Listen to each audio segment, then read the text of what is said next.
시청자 여러분 안녕하십니까? 금요일 뉴스온 시작합니다. 더불어민주당 대선 주자들은 당의 뿌리인 호남권 순회 경선을 하루 앞두고 이른바 텃밭 표심 잡기에 나섰습니다. 한덕수 권한대행의 출마 선언이 임박했다는 관측이 나오는 국민의힘에선 경선 후보들이 여론의 촉각을 곤두세우고 있습니다. 국회 취재기자 연결합니다. 황보혜경 기자. 네, 국회입니다. 네, 오늘 민주당 경선 주자들 일정부터 정리해 주시죠. 네, 민주당 경선은 내일 호남, 모레 수도권과 강원, 제주 경선을 끝으로 마무리됩니다. 이재명 대선 경선 후보는 내일 호남권 합동연설회를 앞두고 호남에 머무르며 표심 잡기에 주력하고 있습니다. 오전엔 전남 농업기술원에서 농업기술 간담회를 가졌는데요. 이 자리에서 이 후보는 농업이 전체적으로 어려워지고 있다며 농업 강국으로 거듭나기 위한 양곡관리법 개정 등을 공약했습니다. 이 후보는 또 자신의 SNS에서 서울과 경기, 인천을 국제 경제와 문화의 중심지로 만들겠다는 수도권 K-이니셔티브 공약도 제시했습니다.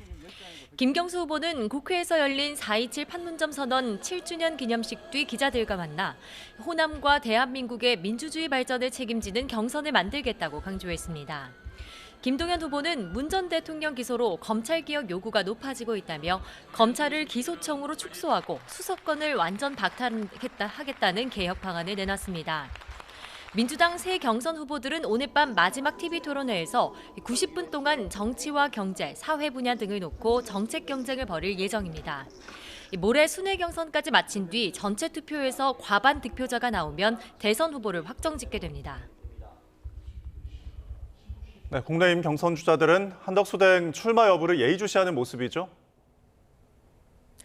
네, 한덕수 대행이 여전히 출마 여부에 명확한 입장을 밝히지 않은 가운데 일각에선 한 대행이 조만간 출마를 선언할 거란 관측도 나오고 있습니다.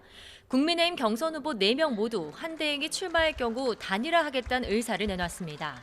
일찌감치 단일화 뜻을 밝힌 김문수 후보에 이어 홍준표, 한동훈, 안철수 후보까지 이른바 한 대행을 포함한 빅텐트론에 동의한 겁니다.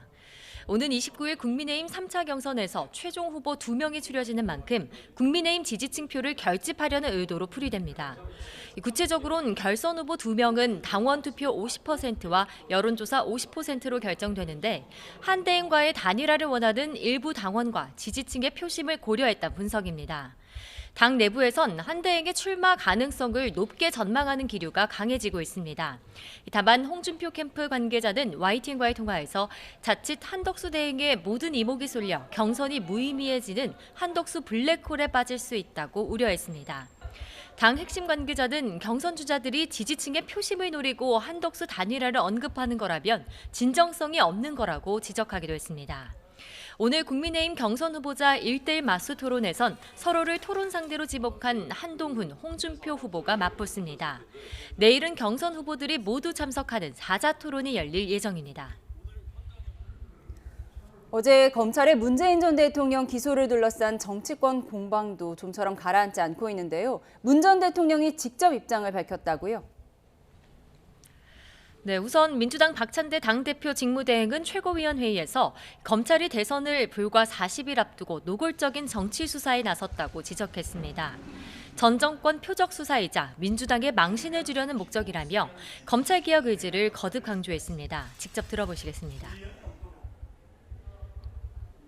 김건희와 윤석열 그리고 심우점 검찰총장의 흠 앞에서는 마냥 먼 산만 바라보다가 민주당에는 없는 제도 만들겠다는 속내를 감추지도 않습니다. 민주당은 기존 명태균 특검법에 건진법사 의혹까지 포함한 김건희 여사 특검법과 내란 특검법도 오늘 다시 발의했습니다. 국민의힘 권성동 원내대표는 원내대책회의에서 민주당이 검찰 수사를 무력화해 자신들의 범죄를 덮으려 한다고 맞섰습니다. 직접 들어보시겠습니다. 민주당이 권력을 장악하려는 이유는 자신들의 범죄를 영원한 미제 사건으로 만들어보려는 것입니다. 문재인 정부는 통계 조작으로 국민을 속이고 매간매직으로 자식을 캥거루처럼 챙겼습니다. 이에 맞서 단호히 법치를 세우겠다며 이재명 후보의 사법 리스크도 정조준했습니다. 이양수 사무총장은 대법원이 이 후보 선거법 사건을 전원합의체에 회부하자 민주당이 불안을 감추지 못하고 있다면서 대법원은 정치적 외풍에 흔들리지 말고 사법 정의를 실천해야 한다고 촉구했습니다. 문재인 전 대통령은 4.27 판문점 선언 기념식 참석에 앞서 우원식 국회의장을 만나 검찰의 기소 자체도 부당하지만 정해진 방향대로 밀고 가는 느낌이라고 지적했습니다. 그러면서 개인적인 무고함을 밝히는 차원을 넘어 검찰의 정치화와 검찰권 남용 문제를 국민에게 알리는데 국회가 나서달라고 당부했습니다. 지금까지 국회에서 YTN 황보혜경입니다. 문재인 전 대통령의 뇌물수수 혐의 재판은 서울중앙지법 형사 21부가 맡게 됐습니다. 검찰은 중소벤처기업진흥공단 이사장 자리에 이상직 전 의원을 임명하라고 지시한 혐의를 받는 조현옥 전 청와대 인사수석 재판에서 사건 병합을 요청했습니다. 취재기자 연결해서 자세히 알아보겠습니다. 권준수 기자, 문 전 대통령의 뇌물죄 사건을 심리할 재판부가 정해졌다고요? 네, 서울중앙지방법원은 오늘 문 전 대통령의 특정범죄 가중처벌법상 뇌물 혐의 사건을 형사합의 21부에 배당했습니다. 재판부가 배당된 만큼 조만간 본격적인 심리 절차에 들어갈 전망입니다. 앞서 검찰은 어제 문 전 대통령을 뇌물수수 혐의로 불구속 기소했습니다. 문 전 대통령의 사위였던 서모 씨가 이스타항공 해외법인에서 받은 급여와 주거비 2억여 원이 문 전 대통령에 대한 뇌물에 해당한다고 봤습니다. 검찰은 이스타항공 창업주인 이상직 전 민주당 의원도 뇌물 공여 등 혐의로 재판에 넘겼는데요. 다만 문 전 대통령의 딸인 다혜 씨와 사위였던 서 씨에 대해서는 기소유예 처분을 내렸습니다. 네, 검찰은 문 전 대통령 사건을 조현옥 전 청와대 인사수석 사건과 병합해달라고 요청했다고요? 그렇습니다. 서울중앙지방법원에서 직권남용 권리행사 방해 혐의를 받는 조현옥 전 청와대 인사수석의 2차 공판기일이 열렸습니다. 검찰은 조 전 수석 사건과 문재인 전 대통령 뇌물 혐의 사건의 관련성이 크다며 병합을 요청했는데요. 직무 관련성 일부와 쟁점이 같고 똑같은 사실관계를 두고 증인과 증거물을 심리해야 하는 상황이라고 설명했습니다. 이에 재판부는 병합과 관련해 검찰이 의견서를 자세히 써서 제출할 경우 검토하고 관련 재판부와 협의해보겠다고 밝혔습니다. 만약 병합 요청이 받아들여질 경우에는 재판부 재배당이 진행될 가능성이 큽니다. 조 전 수석은 지난 2017년 이상직 전 민주당 국회의원을 중소벤처기업진흥공단 이사장으로 내정하기 위해 인사 담당자에게 채용 과정을 지원하라 지시한 혐의를 받습니다. 실제로 이 전 의원은 문재인 정부 출범 이후인 지난 2018년 3월 중진공 이사장 자리에 올랐습니다. 지금까지 사회부에서 YTN 권준수입니다. 검찰이 윤석열 전 대통령의 부인 김건희 여사의 도이치모터스 주가 조작 의혹을 다시 수사하기로 했습니다. 다만 김 여사의 명품 가방 사건과 관련해선 재수사 필요성이 없다고 보고 고발인 측 항고를 기각했습니다. 취재기자 연결합니다. 이경국 기자, 검찰이 김 여사 주가 조작 의혹을 다시 수사한다고요? 네, 맞습니다. 서울고등검찰청은 오늘 김건희 여사의 자본시장법 위반 항고 사건에 대해 재기수사, 그러니까 재수사를 결정했다고 밝혔습니다. 재수사는 서울고검 형사부가 직접 맡게 됩니다.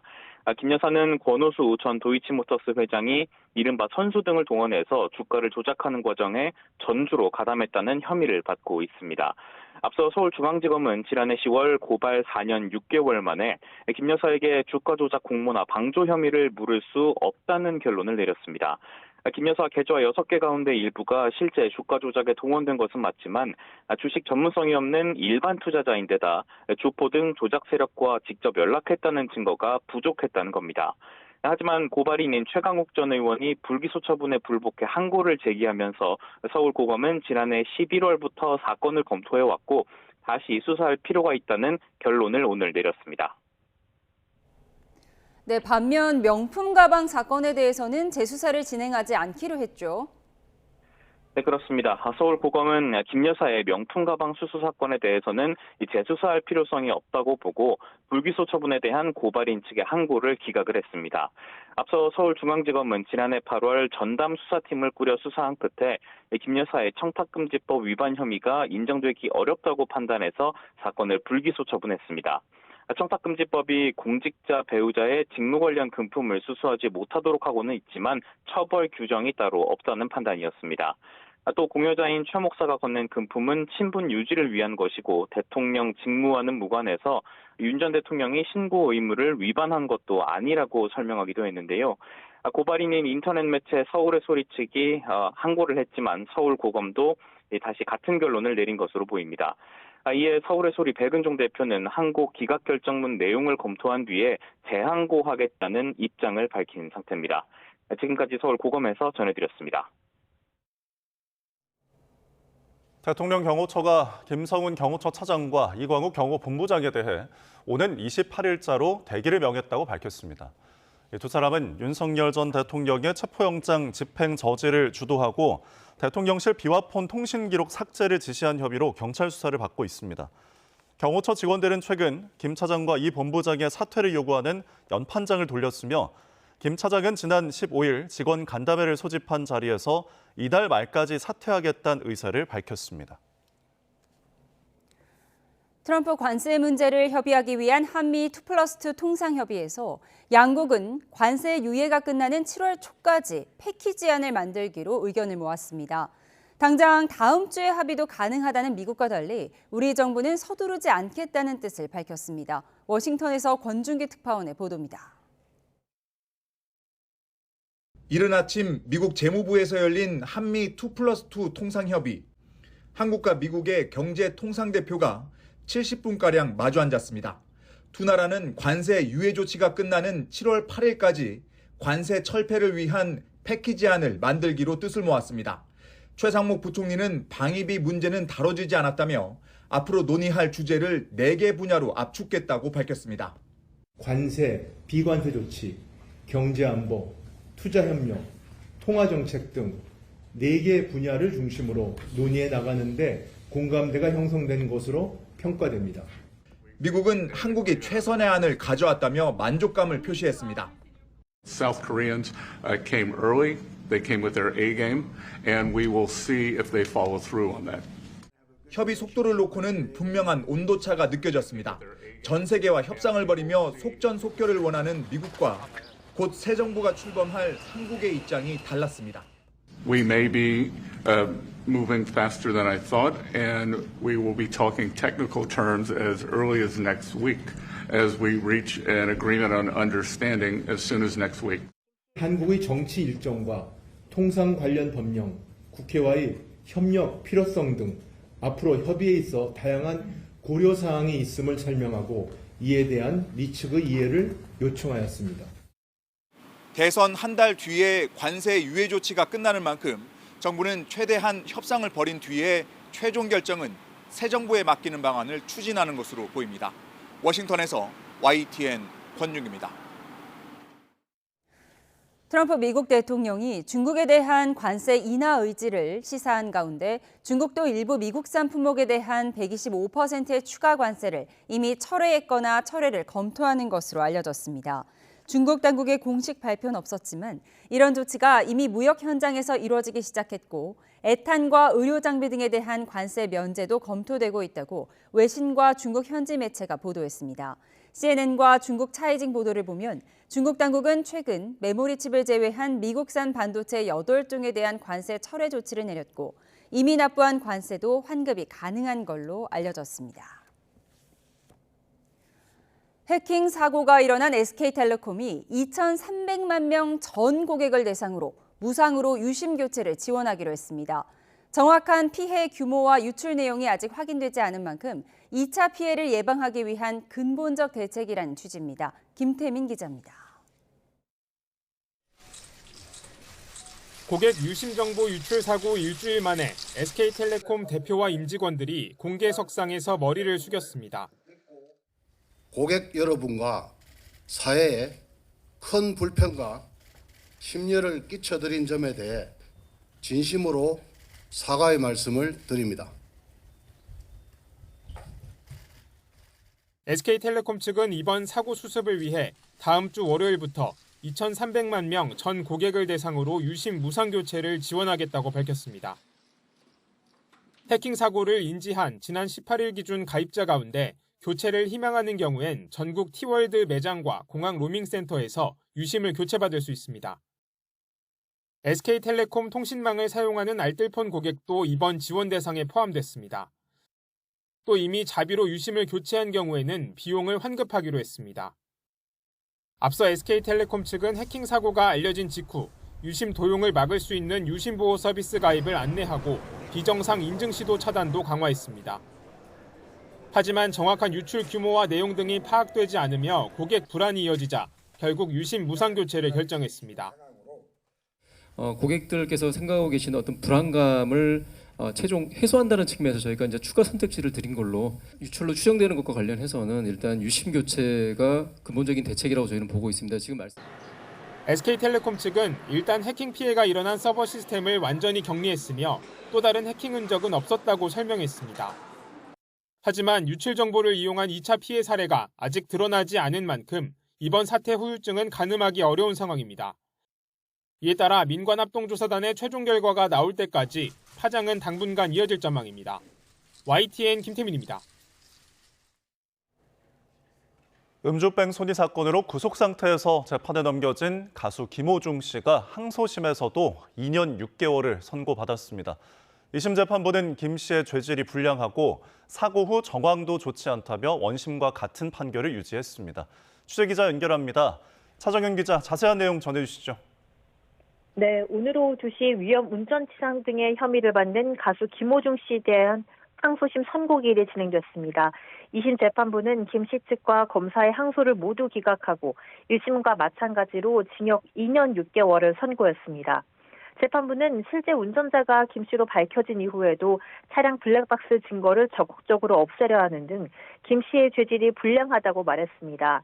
다만 교통사고가 합의된 점이나 피고인이 초범이고 중한 전과가 없는 점을 고려하면 원심이 판단한 형량이 합리적인 범위를 벗어났다고 보기 어렵다고 덧붙였습니다.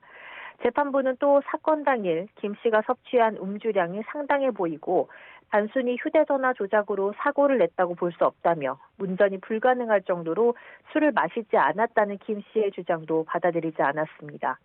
앞서 김 씨는 지난해 5월 서울 강남 압구정동에서 술을 마시고 운전을 하다 중앙선을 넘어 맞은편 택시와 부딪히자 현장에서 도주했습니다. 이후 사고를 은폐하기 위해 운전자 바꿔치기를 시도하는 등의 혐의로 구속 상태에서 재판에 넘겨졌습니다. 앞서 1심 재판부는 김 씨가 택시를 들이받아 인적, 물적 손해를 발생시켰는데도 무책임하게 도주했다며 김 씨에게 징역 2년 6개월을 선고했습니다. 김 씨는 지난달 열린 항소심 결심 공판에서 선처를 호소하고 최근 법원에 반성문을 추가 제출하기도 했는데 이번 항소심에서 감형을 받지 못하게 됐습니다. 지금까지 사회부에서 전해드렸습니다. 신안산선 광명 구간 지하터널 붕괴 사고와 관련해 경찰과 고용노동부가 시공사 등에 대한 압수수색을 벌이고 있습니다. 수사 전담팀은 확보한 자료를 바탕으로 사고 원인 조사에 속도를 낼 것으로 보이는데요. 사회부 취재기자 연결해서 자세한 내용 알아보겠습니다. 이현정 기자, 압수수색 대상이 어딘가요? 네, 경찰과 고용노동부는 오늘 오전 9시부터 시공사인 포스코 ENC 본사와 현장 사무실, 그리고 감리업체 등 모두 7개 업체 9곳에 대해 압수수색을 진행하고 있습니다. 경기남부경찰청 신안산선 공사장 붕괴 사고 전담팀의 수사관 60여 명과 고용노동부 성남지청 근로감독관 등 모두 90여 명이 투입됐습니다. 경찰과 노동당국은 압수수색을 통해 터널 붕괴 원인과 안전수칙 준수 여부를 살필 수 있는 자료를 확보할 방침입니다. 경찰은 지금까지 공사 현장 총괄과 안전관리 등을 담당한 관계자 3명을 업무상 과실치사상 혐의로 입건해 조사하고 있습니다. 지난 11일 경기 광명시 일직동 신안산선 광명 구간에서 붕괴 사고가 났습니다. 당시 굴착기 기사는 13시간 만에 구조됐지만 근로자 1명은 숨진 채 발견됐습니다. 이런 가운데 부실 시공 의혹도 계속 불거지고 있죠.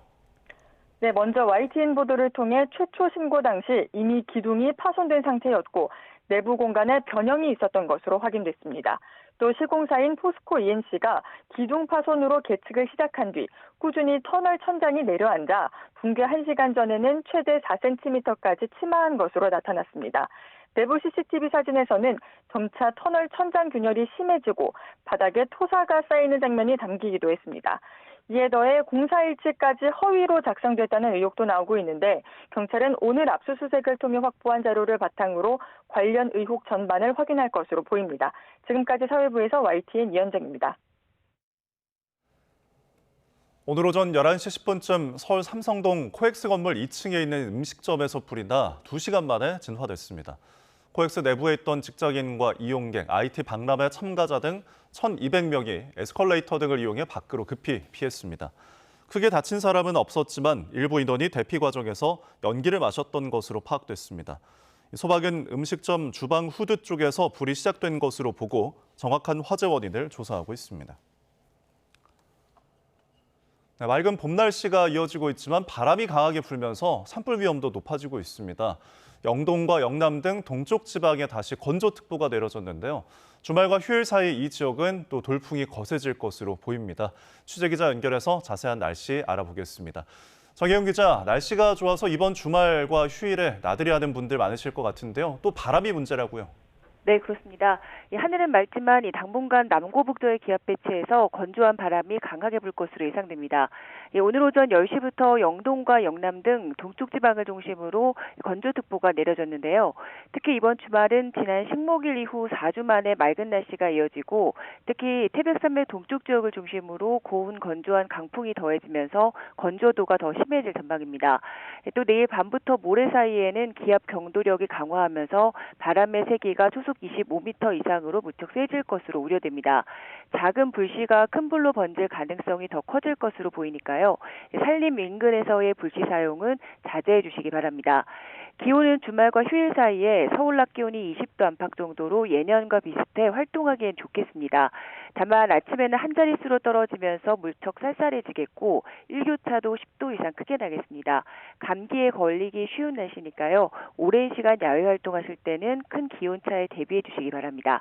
지금까지 과학기상부에서 YTN 정혜윤입니다.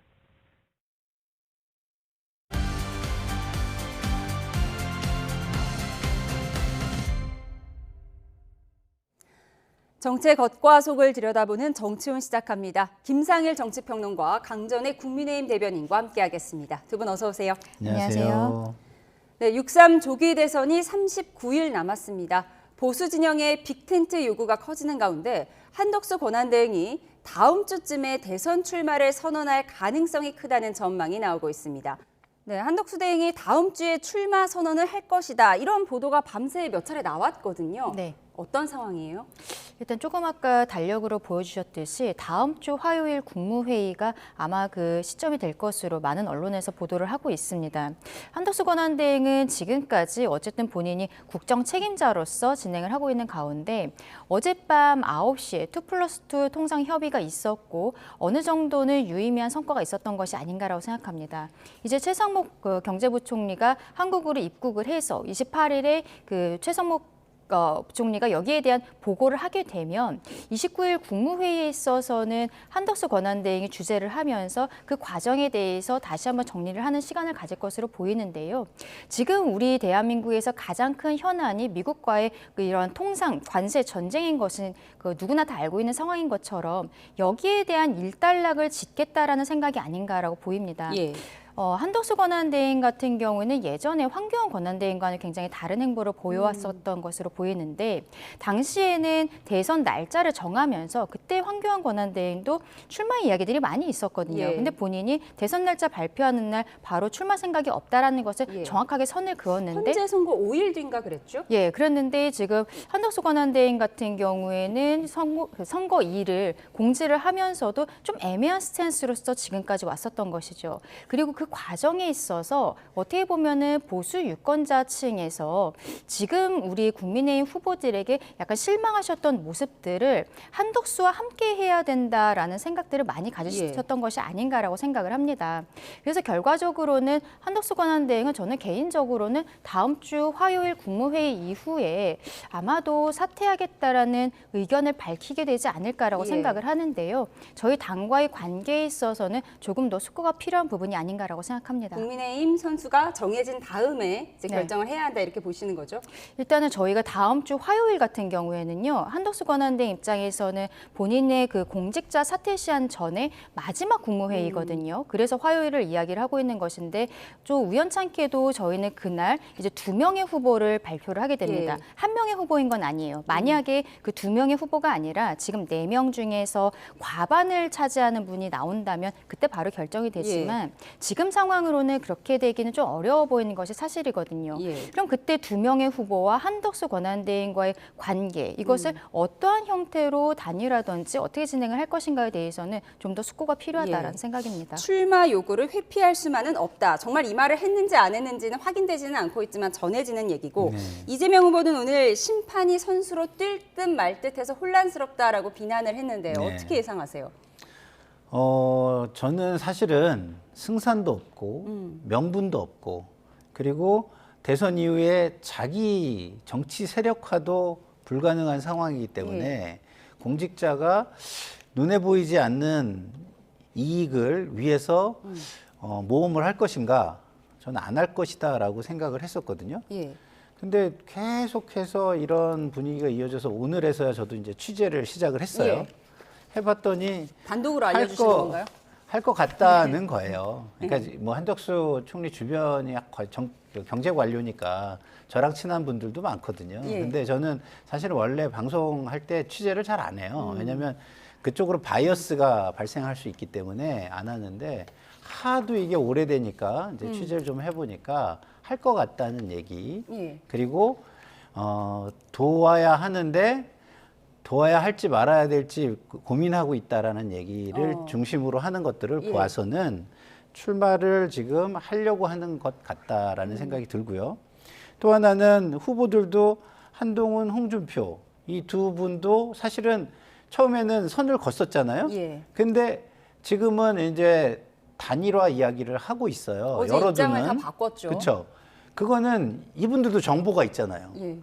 정보가 있어서 설마 하다가 나올 것 같다는 정보가 좀 더 강화되니까 그런 얘기를 한 것 같다라는 생각이 드는데, 자, 권한대행의 자리를 자기 이익을 위해서, 자기 정치를 위해서 쓰라는 자리가 아닙니다.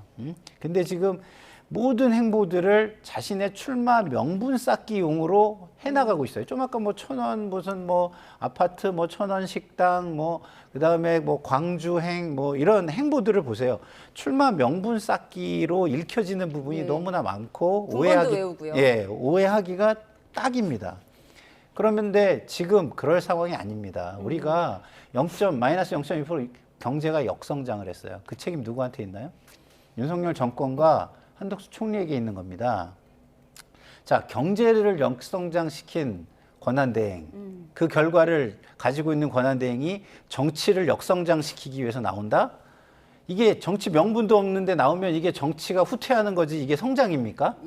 저는 도대체가 왜 저러시는지, 뭐 제가 뭐 이런 뭐 세대를 가르는 표현이라서 진짜 쓰기 싫은 표현인데 노욕이라 부분이 말씀드릴 수가 없는 그런 모습이다, 이런 생각이 듭니다. 평론가께서 직접 취재한 결과 출마할 것 같다라고 하셨는데 왜 저러시는지 모르겠다라고 평가를 하셨어요. 근데 지금 저는 한덕수 권한대행이 본인이 국무총리를 하는 동안에 대통령에 대한 생각을 했을까? 그렇지는 않았을 것이라 생각합니다. 그럼 여기까지 오는 과정에 있어서는 저는 민주당이 한덕수라는 인물을 대권주자로 만들어줬다라고 생각을 하거든요. 작년 12월에 윤석열 전 대통령이 탄핵 소추가 되고, 그다음에 한덕수 권한대행의 권한을 행사를 하고 있는 가운데 있어서 헌법재판소 재판관들에 대해 임명을 하지 않는다는 이유로 이것으로 다시 탄핵 소추를 하지 않았습니까? 근데 그 이전부터 계속 뭐 탄핵을 할 것처럼 탄핵 카드를 만지작거리다가 결과적으로는 헌법재판소 재판관 임명을 가지고서는 이렇게 소추를 해버렸다는 것이죠. 근데 이제 한덕수 권한대행 같은 경우에는 헌법재판소에서 말하자면 살아 돌아온 거잖아요. 그러면은 명분에 있어서 내란 동조 세력이라는 것은 당시에 좀 떼어냈다라고 볼 수 있는 것이 아닌가. 그리고 민주당으로부터 이렇게 핍박을 당했고, 그리고 민주당이 어떠한 줄탄핵, 특검 정국 이런 것들의 피해자라는 인식도 우리 국민들께 생겼다라는 것이죠. 민주당이 저희에게 많은 대권 주자를 만들어줬어요. 사실 생각해 보면은 한동훈 전 대표 같은 경우에도 법무부 장관 시절에 민주당 의원들의 설전 이런 것들로 대통령 후보까지 지금 만들어졌다고 생각을 하고 김문수 후보도 마찬가지입니다. 작년 12월에 민주당이 국회에서 국무위원들 다 일어나서 사과하라 이런 좀 뭐랄까요 억지스러운 퍼포먼스를 하면서 그때 김문수 장관이 일어나지 않았기 때문에 지금 이 자리까지 왔던 것이거든요. 거슬러 올라가 보면은 윤석열 전 대통령도 민주당 측에서 특히 추미애 의원이 만들어졌던 것이 아닌가라는 생각이 드는 부분들이 있습니다. 물론 저희도 저희 내부적으로 후보들을 만들어가야 되는 부분들 이런 것들이 있지만 지금 한덕수 권한대행에 대해서 문제 제기하고 또 진성준 정책위 의장 같은 경우에는 재탄핵 이야기도 하고 있거든요. 이렇게 한덕수 때리기가 한덕수를 더 크게 만들고 있다라고 말씀드리고 싶습니다. 아니 근데 저는 한덕수를 띄워주는 게 과연 국민의힘에 도움이 된다라는 그 판단을 저는 어떻게 하시는지를 모르겠어요. 결국 한덕수 총리가 나오면 이기기 어려워요. 제가 볼 때는. 왜냐하면 한덕수 총리를 처음에 정치권에서 나오도록 압박을 한 이유는 간단합니다. 비정치적 이미지 때문이에요. 비정치적. 그러면은 비정치적인 사람들 속에서 인기가 발생해가지고 지지가 발생해가지고 그다음에 정당이 거기 붙어서 지지를 해야 승리로 가는 거거든요. 근데 지금 한덕수 권한대행의 모습은 그게 아니에요. 강성 지지층을 중심으로 지금 옹립을 하고 있는 겁니다. 그러면 비정치적 이미지는 다 까먹고 있는 거예요. 그래서 민주당이 김문수와 한덕수를 만들었다. 지금의 그 모습으로 띄워줬다. 지금까지는 띄워줬겠죠. 그러나 본선을 생각하면 여기를 띄워줘서 이기려고 띄워준 거다. 이렇게 판단을 하시는 게 저는 더 옳다. 그렇다고 한다면 지금 이거는 전략적으로 정말 잘 판단해야 된다. 내란 동조 세력 딱지를 띄셨다 그랬는데 뛰긴 뭘 뛰어요. 지금 헌재 재판관 2명 임명이 사실상 윤석열 대통령의 의지에 따라서 한 것처럼 보이기 때문에 한쪽 편에 완전히 서버렸다. 오히려 이렇게 보여져요. 더 내란 동조 세력 속으로 깊숙이 걸어 들어갔다. 이렇게 보여지는 상황입니다. 근데 뛰기는 뭘 뛰었는지 저는 도대체 이해가 되지 않고요. 한덕수 대행의 출마가 지금도 제가 취재한 걸 좀 더 말씀드리면 본인이 이게 나오려는 의지가 너무너무 강한 것보다는 정치권의 압박이 어마어마하다는 얘기를 하더라고요. 나와야 한다. 이런 강의론을 펼친다는 그러니까 거죠. 국민의힘 쪽의 압박이 어마어마한 거예요. 그러니까 본인은 그 상황을 계속 보면서 어쩔 수 없이 나가야 되는 상황으로 흘러가서 어쩔 수 없이 나가게 되는 상황으로 가는 거 아닌가 이런 생각이 듭니다. 한덕수 대행에 대한 국민의힘의 압박이 어마어마하다라는 취재 내용을 전해주셨습니다. 이렇게 한덕수 권한대행 출마가 임박했다는 전망에 무게가 실리는 가운데 이 빅텐트 방법론을 놓고는 후보 간의 온도차가 감지되는데요. 정치권의 목소리 듣고 오시죠. 빅텐트의 핵심은 대의와 명분이 분명해야 되거든요. 단 하나의 목적. 반 이재명 이에는 어떤 것도 없는 빅텐트라서 제가 보기 거기에 모여 있는 사람들의 그 생각과 철학과 노선이 다 틀리기 때문에 이런 상황에서 그 텐트가 쳐질까요? 전 텐트가 찢어질 것 같습니다. 홍준표 후보께서도 빅텐트 말씀을 하셨지만 홍준표 후보의 빅텐트는 결국 1인용 빅텐트거든요. 결국 빅텐트라고 하더라도 홍준표 후보만을 위한 그런 텐트이지 다른 분이 거기에 들어가서 지낼 수 있는 그런 텐트는 아니라고 봅니다. 한덕수 대행과의 단일화에 대해서는 김문수, 홍준표 두 후보가 가장 적극적인데 김문수 캠프에서는 홍준표 후보의 빅텐트를 1인용 빅텐트다 이렇게 얘기를 했습니다. 평가절하하는 의미겠죠. 지금 김문수 캠프, 홍준표 캠프가 조금 긍정적이다라고 말씀하셨는데 처음부터 그랬던 거는 아니죠. 초반에는 이제 한덕수 차출론, 대망론 이런 것들이 나왔을 때는 저희 당에서도 지도부에서 경선부터 같이 해야 된다라고 말씀을 드렸었는데 결국에는 없다고 했었잖아요. 경선에는 참여를 하지 않으셨고 그러면은 저희 입장에서는 당내 경선에 어떤 흥행에 빨간불이 들어오는 것이 아니냐 많이 우려가 되었던 것도 사실. 사실입니다. 그래서 한 8명 정도 지금 경선을 하는 과정에 있어서는 대부분의 후보가 다 지금 한덕수 차출론에 대해서 부정적으로 이야기를 했었어요. 그런데 김문수 후보 캠프로 박수영 의원이 들어가면서 이제 박수영 의원 같은 경우에는 성일정 의원과 함께 한덕수 차출론에 말하자면 최전방에 계신 분인데 이분이 들어가면서 한덕수와 김문수의 가교가 되겠다라고 이야기를 하셨거든요. 그때 이제 김문수 후보가 처음으로 이제 메이저 그 대권 후보로서는 처음으로 여기에 대해서 전향적인 입장을 밝혔고 그리고 그 이후에 지금 홍준표 또 한동훈 안철수 같은 경우에도 약간 애매합니다만 이제는 함께 할 수 있다라는 형태로 이야기를 하고 있습니다.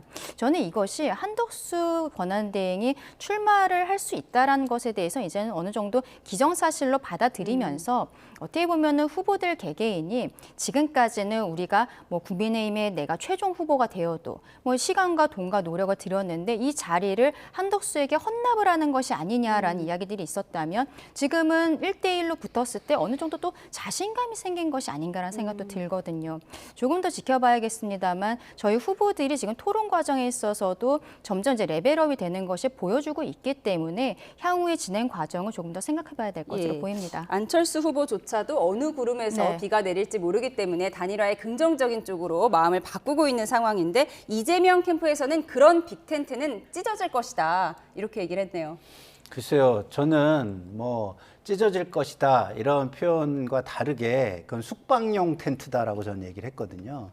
이게 빅텐트라는 게 이게 어떤 목표를 향해서 가기 위해서 진군용 그 텐트여야 돼요. 그러니까 막사를 하고 거기에 쉬었다가 또 진군하고 하는 진군용 텐트여야 되는데 이게 갈 길이 아까 정체성, 철학 이런 얘기도 했지만 갈 길이 없어요. 길이. 그 길이 같은 길이 없는데 어떻게 갑니까? 예? 그러면은 서로 다른 방향으로 가려다가 텐트가 찢어질 수도 있겠지만 제가 볼 때는 다른 방향으로 가기도 쉽지 않은 상황이라 결국은 숙박용 텐트가 되지 않겠느냐 이런 생각이 듭니다. 왜? 기본적으로 국민들이요. 이전 그 윤석열 정권의 책임 부분을 인정하지 않으면 그 분들이 얘기하는 거에 귀나 눈이 가지 않습니다. 책임도 과거의 책임은 책임도 지지 않으면서 미래 내가 할게 라고 자임을 한다면 누가 그분들에게 똑같은 잘못을 하라고 기회를 주겠습니까? 그건 안 됩니다. 그렇기 때문에 지금 제가 한덕수, 김문수, 홍준표 등등 이런 분들에게 드리고 싶은 얘기는 국민들에게 기본적인 신뢰를 회복하고 이전하고는 다르게 가겠구나 라는 신뢰가 있어야 말이 들리는 거지 이분들이 나와가지고서 어떻게 앞으로 나아갈 수 있겠습니까? 절대 나갈 수 없다는 말씀을 드리고요. 그런 측면에서 볼 때 텐트가 찢어질 수도 있겠고 아니면 그냥 거기 들어가서 그냥 주무시다가 끝날 거 아닌가 이런 생각이 듭니다. 네, 빅텐트가 될지 숙박용 텐트가 될지 텐트가 찢어질지 한덕수 대행의 입에 관심이 쏠려 있는 이 상황에서 4강에 오른 국민의힘 후보 4명이 1대1 맞수 토론을 진행하고 있습니다. 오늘은 한동훈, 홍준표 후보의 토론 순서인데요. 어제는 김문수, 한동훈 후보의 토론에서 눈에 넣어도 안 아플 후배가 어떻게 대통령 탄핵에 나설 수 있었느냐는 말이 여러 차례 나왔습니다. 몇 번 언급됐을까요? 영상으로 확인해 보시죠.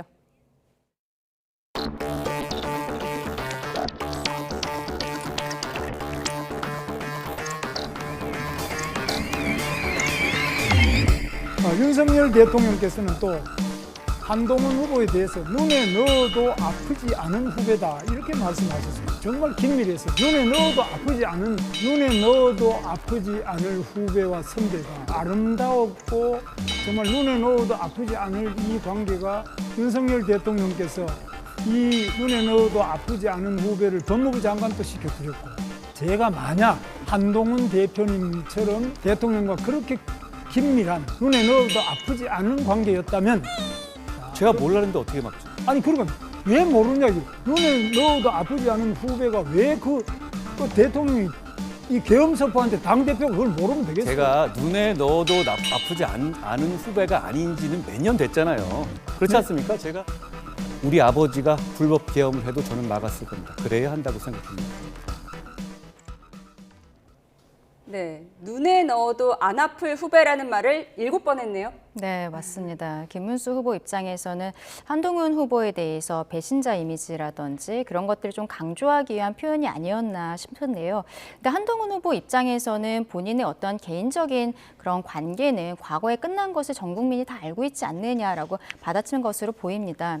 결과적으로는 저 이야기를 하면서 하고 싶었던 이야기는 탄핵에 대한 서로 간의 입장, 비상계엄에 대한 입장이라든지 그리고 당이 앞으로 어떻게 쇄신해야 될 것인가가 사실상은 가장 중심이 되어야 되는 이야기인데 지금 언론에서 눈에 넣어도 아프지 않을 저 부분만 지금 떼서 이야기해 주신 것은 조금 아쉽다라고 저희 당에서는 말씀드리고 싶습니다. 어쨌든 과정에 있어서 윤석열 전 대통령과의 관계는 저희가 이번에 대선에서 승리하는 것도 물론 중요하지만 국민의힘이라는 당이 지속 가능성이 있어야 되고 그리고 어떻게 쇄신할 것인가를 보여드리기 위해서는 윤석열 전 대통령과의 관계 설정이 저는 굉장히 중요하다고 생각하거든요. 그러면 지금 토론 과정에 있어서 그러한 이야기들, 이번 4강 토론은 탄핵에 찬성한 후보들끼리 그리고 반대한 후보들끼리는 짝지어진 것이 없습니다. 예. 다 크로스가 되어 있어서 저런 이야기들이 계속 많이 나오고 있거든요. 저는 이것이 굉장히 건강한 토론이라고 생각을 하고 또 저희 어저께 그 여의도 연구원장인 윤희숙 원장이 당 정강 정책에 대한 영상에 이제 나온 것이 있는데요. 여기에 있어서도 윤석열 대통령과의 관계에 있어서 국민들께 사과하는 메시지들이 나갔습니다. 여기에 대해 저희 당 차원에서 그리고 후보들 차원에서도 점점 우리 당원들을 설득하고 하나로 모아가는 지금 그 시기를 보내고 있다라고 말씀드리고 싶습니다. 한동훈 후보는 눈에 넣어도 안 아픈 후배가 아닌 지는 오래됐다. 그리고 아버지가 계엄을 했어도 막았을 것이고 형제가 계엄했어도 막았을 것이다. 이렇게 강조를 했습니다. 자, 사적인 관계와 공적인 관계를 혼동한다면 공인이 될 자격이 없는 겁니다. 자, 눈에 넣어도 아프지 않을 후배는 사적인 관계예요. 공적인 관계에서 그런 게 있을 수 있습니까? 이게 국민의 세금으로 만들어진 자리이자 모든 공공재입니다. 그거를 어떤 사적인 관계에 의해서 의사결정을 해야 한다라고 지금 김문수 후보는 이야기하고 있는 거예요. 그러니까 마치 홍준표 후보가 과거에 김건희 여사에 대해서 윤석열 전 대통령이 부인을 지키려고 하는 모습이 상남자다 이렇게 얘기했는데 그럴 거면 공직에 나오면 안 되죠. 예? 그냥 가정에서 아내를 진짜 사랑하는 사람으로 남으셔야 되는 거고 그리고 윤석열 대통령도 그다음에 김문수 후보도 사적인 관계를 강요하려면 공직에 나오시면 안 돼요. 이게 공직 윤리에 맞지 않습니다. 근데 공직 윤리에 맞지 않는 이야기를 국민들 앞에서 어떻게 저렇게 뻔뻔하게 할 수 있는가. 국민들을 굉장히 아래로 보는 거 아닌가. 전혀 존중하지 않는 거 아닌가. 어떻게 국민들을 배신하고 사적인 관계를 우선시하라는 그런 얘기를 할 수 있습니까? 공직에 나오겠다는 사람이. 저는 도대체가 저 말이 조금이라도 주변의 국민에 대한 어떤 소명의식, 그 다음에 국가에 대한 어떤 소명의식 이런 게 있는 사람이라면 할 수 없는 이야기를 하고 있는 것이다 이런 생각이 듭니다. 이 같은 배신자 공방에 대해서 한동훈 후보는 김문수 후보의 전과 전력을 문제 삼았는데요. 이 부분 듣고 오시죠. 전과의 숫자로 말씀드리면 오히려 지금 이재명 대표의 확정된 전과 숫자보다 오히려 김 후보님의 숫자가 더 많지 않습니까? 저는 그러나 제가 간 것은 직선제 개헌 쟁취를 하다가 또 갔고 제가 그렇게 선거 과정에 있었던 이런 몇 가지지. 2000년 초반에 폭행치상 사건도 있으셨지 않습니까? 그거 없습니다. 소방폭행 이런 거 없습니다. 폭행치상 사건으로 정확하게 이거는 전혀 없습니다. 아니 이거는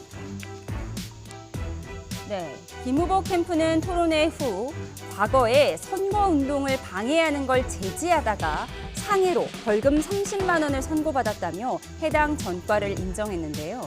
이에 홍준표 후보는 오늘 SNS에 한동훈 후보가 김문수 후보를 전과 6범이라고 비아냥대는 걸 보고 참 못된 사람이라는 생각을 지울 수 없다며 깐족거림과 얄팍한 말재주로는 세상을 경영할 수 없다고 비판했습니다.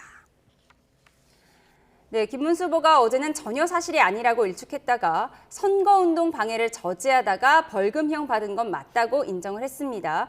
김문수 후보가 이재명 후보보다 전과가 많다 이렇게 한동훈 후보가 주장을 했는데 이 공방은 어떻게 보셨습니까? 일단 뭐 전과에 대한 이야기는 당연히 할 수 있는 것이라고 생각을 하고요. 이 조기 대선 과정에 있어서 검증 시간이 짧기 때문에 후보들끼리도 물어볼 수 있다라고 생각을 합니다. 근데 여기에 있어서 뭐 김문수 후보 캠프에서는 결과적으로 여기에 대해 인정하는 보도 자료가 나오긴 했습니다만 한동훈 후보가 지적을 하는 것까지는 좋은데 거기에 있어서 이재명 후보보다도 오히려 전과가 많다라고 표현한 것에 있어서는 좀 부적절하지 않나라고 생각을 하거든요. 그 전과 중에는 노동운동 같은 것을 하다가 생긴 것들도 있고 한 것으로 알고 있는데 저희 입장에서는 누가 후보가 되든 어쨌든 이재명과 맞서 싸우는 원팀이 되어야 되는 것입니다. 지금은 4명이지만 8분에서부터 그리고 우리 당원 모두가 하나가 되어야 되는데 저런 형태로 이야기를 하는 것은 누구에게도 도움이 되지 않는다라고 생각을 합니다. 지난 8강 과정에 있어서 홍준표 후보가 한동훈 후보에게 좀 개인적으로 모욕적인 이야기들을 한 부분들이 있잖아요. 저는 거의 그 부분에 버금가는 수준으로 이야기한 것이 아닌가라고 생각을 하거든요. 저희 당내 경선 과정에 있어서는 서로에 대해서 조금 더 존중하는 모습을 보였으면 좋겠다라고 생각합니다. 예, 홍준표 후보는 한동훈 후보를 향해서 참 못된 사람이다. 오늘 이렇게 비판을 했어요. 아마 토론에서도 이런 얘기가 나오지 않을까 싶은데요. 저는 국민의힘 쪽에서 나오는 평가들이 좀 이해가 되지 않아요. 아니, 이재명 전 당대표 할 때는 뭐 잡범이니 뭐 이런 얘기 얼마나 많이 했습니까? 근데 자기들끼리는 그런 얘기를 하면 안 되면서 왜 남한테는 하는지 일단은 잘 모르겠고요. 이게 적절하냐 부적절하냐는 사람마다 좀 다르게 볼 겁니다. 왜냐하면 이게 공적인 인물을 뽑는 거기 때문에 그 사람의 판단의 근거가 되는 정보들은 저는 얼마든지 이야기할 수 있다고 생각을 해요. 뭐 그것을 갖다가 지나치게 공격적으로 했느냐 안 했느냐가 이게 나에게 캠페인으로서 도움이 되는 캠페인이냐 아니냐 이게 문제가 되는 거지 저것의 적절성 여부를 논하는 거는 저는 좀 맞지 않다 이런 생각이 들어요. 왜냐하면 유권자들은 저런 부분이 판단의 기준이 될 수 있다면 후보들은 얼마든지 알릴 수 있는 것이다 라는 생각이 들어요. 그러나 저것을 상당히 공격적인 모습으로 했을 때 과거 토론회의 전례를 보면 미국에서부터 TV 토론이라는 게 시작됐을 때에 보면 지나치게 공격적인 이미지는 결과적으로 유권자에게 좋은 인상을 주진 않는다라는 차원에서 한동훈 캠프가 이것을 득점 포인트로 보기는 좀 어려울 것이다. 저는 이 정도 평가만 좀 하겠습니다. 네, 이 같은 흐름이 여론에는 어떻게 반영되고 있을지 YTN이 실시한 여론조사 결과를 보도록 하겠습니다. 그래픽을 함께 보겠습니다. 네. 국민의힘 대선 경선 후보 4명을 대상으로 한 후보 적합도 조사에서 한동훈 후보가 1위를 달리는 것으로 나타났습니다. 한동훈 19, 홍준표 16, 김문수 14, 안철수 후보가 12%의 지지율을 보였습니다. 국민의힘 지지층과 무당층을 합한 결과에서는 김문수, 한동훈 후보가 25%로 동률을 이뤘고요. 홍준표 21, 안철수 9% 순으로 나왔습니다. 가상 3자 대결에서는 더불어민주당 이재명 경선 후보가 48에서 49%로 국민의힘 후보들보다 최소 20%포인트에서 27%포인트까지 앞선 것으로 집계됐는데요. 한덕수 대통령 권한대행이 출마한다고 가정했을 때의 3자 대결을 보겠습니다. 이재명 후보 49%, 한덕수 대행 29%, 이준석 후보 7%를 보여서 국민의힘 홍준표 후보와 함께 가장 적은 20%포인트 격차를 드러냈습니다. 경선이 시작된 이후에 한동훈 후보가 조금 상승세를 보이는 것 같습니다. 그렇죠. 그동안에는 당내에 있어서도 어떻게 보면은 김문수 후보가 가장 1등에 가까운 자리를 계속 지키고 있었는데 그다음에 지금 뭐 오세훈 시장이 불출마하고 그리고 유승민 전 의원도 경선에 참여하지 않겠다고 하고 몇 가지 좀 판이 흔들리는 부분들이 있었는데 한동훈 후보에 대한 지지세가 좀 확고해지고 있다라는 것은 정확해 보이는 것으로 보입니다. 근데 이런 것은요. 저희 8강에서 4강으로 들어가는 가운데 있어서 많은 분들이 나경원 의원이 들어갈 것이다라고 생각을 했었는데 안철수 의원이 들어갔잖아요. 그것을 보면은 이제 중도의 민심이라는 것은 아무래도 탄핵에 반대했었던 지금 상황에 있어서 보수를 더 많이 쇄신해야 된다라고 생각하고 있는 후보에게 가는 것이 아닌가라고 생각을 하고 이러한 추세는 한동안 좀 이어지게 되지 않을까라는 생각도 듭니다. 근데 다만 만약에 한덕수 권한대행이 실제로 출마를 하게 된다 본다면 지금은 김문수 후보와 한덕수 후보의 이미지가 겹치는 것이 아니냐라는 이야기들도 나오고 있지만 만약에 외교 통상 전문가로서의 이러한 경력들을 부각을 시키고 그리고 앞서 제가 말씀드렸던 본인도 탄핵 심판 과정에서 이제 살아서 돌아온 부분들이 있거든요. 이런 것들에 대한 적극적인 어필이 있다면은 중도층에도 어느 정도 소구할 수 있지 않을까라고 생각을 합니다. 지금 한덕수 권한대행이 나오게 될지는 모르겠습니다만은 당내에서는 어쨌든 탄핵에 찬성했던 분들에게 조금 더 마음이 모이는 것으로 그렇게 지금 여론조사상으로는 보입니다. 탄핵 기각을 원했던 보수 측의 마음이 이게 탄핵이 확정되고 나서 뭔가 탄핵 찬성 쪽의 마음을 연 것이 아니냐 이런 분석도 나오던데요. 어떻게 보세요? 충분히 가능한 분석이라고 생각하고요. 그리고 이 본선을 이겨야 한다는 생각이 커지니까 국민의힘 당원들이 전략적 선택을 하기 시작한 거 아닌가라는 생각이 들고 그다음에 중도에서 한동훈 후보가 보이지 않았었거든요. 보이지 않은 이유는 이겁니다. 후보가 될 것 같지 않다. 그것 때문에 잘 보이지 않았었는데 이거 봐라 조금씩 분위기가 좋아지네. 후보가 될 수도 있겠네. 라고 하는 것 때문에 서서히 중도에 한동훈이 보이기 시작했다라는 의미도 되는 것 같아요. 그래서 이게 정말 한동훈 후보가 저는 2번 정도 선택을 그 당원들한테 받았는데도 결과물이 별로 없었기 때문에 3번째 선택을 받을 수 있을까? 더더군다나 이렇게 양 진영의 갈등, 감정이 고조된 상황에서 저 목소리가 당당하게 나와서 인정받을 수 있을까라고 굉장히 의구심이 들었는데 지금 분위기는 잘하면은 받을 수도 있겠네라는 생각이 저도 조금 들고 그렇게 되면은 이 기존의 잘못을 책임 있게 이야기하고 반성하고 새로운 길로 가겠다. 그리고 과거의 실수는 다시 하지 않겠다라는 말을 할 수 있는 거잖아요. 그러면 이 메신저가 발신하는 메시지가 국민에게 들릴 수 있겠다. 그러면 이재명 후보와 적어도 나란히 경쟁은 할 수 있는 후보가 나올 수도 있겠다. 이런 생각이 좀 들기 시작합니다.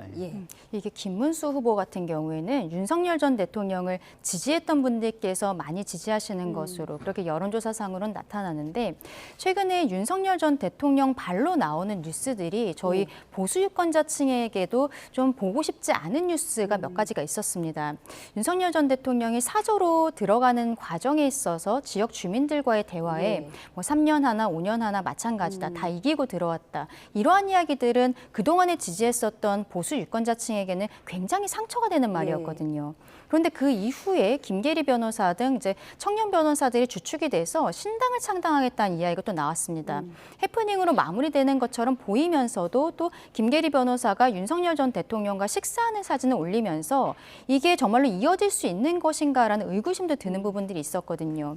근데 지금 조기 대선을 앞두고 윤석열 전 대통령 측에서 나오는 이러한 뉴스들이 결과적으로 우리 대선 필패가 될 수 있다라는 것을 보수 유권자층이 지금 자각을 하고 있기 때문에 지금 전략적 선택을 이야기하셨는데 우리가 승리하기 위해서는 윤석열 대통령과 조금 더 빠른 단절이 필요한 것이 아닌가 그런 생각을 하시는 게 아닌가 보입니다.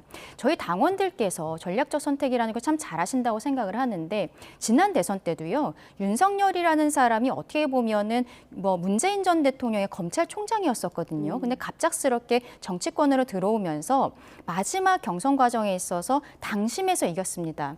홍준표 후보 같은 경우에는 민심에서 이겼는데 당심을 이긴 것은 윤석열 전 대통령이었어요. 그런 것들을 봤을 때는 지금 당원들의 마음 자체가 조금 더 변화하고 있는 것이 아닌가라고도 생각합니다. 국민의힘 당원들의 마음을 좀 짚어봤습니다. 주제를 좀 바꿔서요. 검찰이 문재인 전 대통령을 뇌물 혐의로 기소한 걸 두고 정치권 반응이 엇갈리고 있는데요. 이 얘기 좀 해보겠습니다. 듣고 오시죠. 대한민국 검찰이 정치화되면서 어느 순간부터 창작 소설가로 바뀌었습니다. 검찰은 각본을 쓰는 곳이 아닙니다. 증거는 없지만 의심은 되고 평가해보니 그런 것 같다. 이걸 이렇게 하는 거는 소설을 쓰는 거죠. 아무런 죄가 없는 전직 대통령은 욕보이기 위해서 결국 날치기 기소를 하는 겁니다. 그것도 조기 대선 직전에. 어제 왜 하겠습니까? 그러니까 이것도 철저하게 망신을 주려고 하는 거죠. 문재인 대통령이 서울에 오는 직전 날, 하루 전날 그러면 이제 그 기소 사건을 내면 기자들이 다 벌떼같이 모여들어서 이걸 그러겠죠. 질문을 하겠죠. 그렇죠. 예. 문재인 대통령이 2억 1,700만 원의 뇌물을 수수한 혐의로 검찰에 의해 기소되었습니다. 문재인 대통령 사인은 이상직 전 의원의 회사에 특혜 채용이 되었고 그 반대급부로 이상직 전 의원은 중소벤처기업진흥공단 이사장으로 임명되었습니다. 전형적인 매관 매직 사건입니다. 네, 이재명 후보는 검찰이 소설을 쓰고 있다고 강도 높게 비판했는데 국민의힘에서는 전형적인 매관 매직 사건이다 이렇게 맞받았습니다. 어떻게 보셨습니까? 이게 검찰이 해야 되는 게 뭐냐면요. 수사를 잘해야 되는 것도 있지만 국민들의 불신을 털어내야 되는 것도 있거든요. 근데 그러려면은 타이밍에 오해가 있어서도 안 되고 그리고 어떤 수사의 강도나 속도에도 오해가 있으면 안 돼요. 근데 그런 부분을 지금 간과한 모습이다라는 생각이 들어요.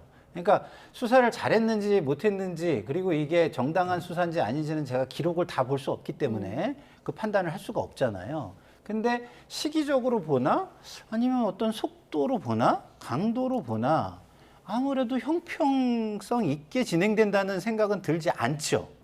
그러면은 검찰이 정치를 한다는 비판까지도 나가게 되는 겁니다. 그래서 저는 검찰에게 굉장히 안타까운 게 뭐냐면 물론 뭐 검찰이 정무적인 판단을 꼭 해야 되는 건 아니지만 그래도 검찰에 대한 국민 불신이 이렇게 높은 상황에서는 어느 정도 눈치를 보거나 국민의 여론을 감안하는 시기와 이런 거를 고르는 정도의 판단은 해줘야 된다고 보는데 지금 이 문재인 전 대통령 기소가 적절하냐 아니냐를 떠나서 시기적으로 볼 때 저는 별로 적절해 보이지 않고 국민들에게도 오해받기 딱 좋은 모습이다라는 생각이 듭니다. 예, 어제 기소했으니까 대선 40일 전인데 이런 시점도 적절치 않았다고 비판을 하셨어요. 어떻게 보세요? 뭐 마찬가지로 오늘 같은 경우에는 김건희 여사에 대한 도이치모터스 사건 서울고검에서 다시 수사하겠다라고 결정을 한 부분들이 있거든요. 저도 그 부분에 있어서 시점에 있어서는 좀 아쉬운 부분들이 있습니다. 왜냐하면 그 문재인 전 대통령의 경우에는 이 사건이 21년 12월에 이게 시민사회단체의 고발로 시작이 된 거거든요. 3년 5개월 정도가 걸려서 기소가 된 것이고 그리고 김건희 여사 사건 같은 경우에도 작년 10월에 불기소 결정이 나왔어요. 그때 최강욱 의원이 고발인이었기 때문에 항고를 했고 항고 결정이 나오는데 6개월이 걸린 겁니다.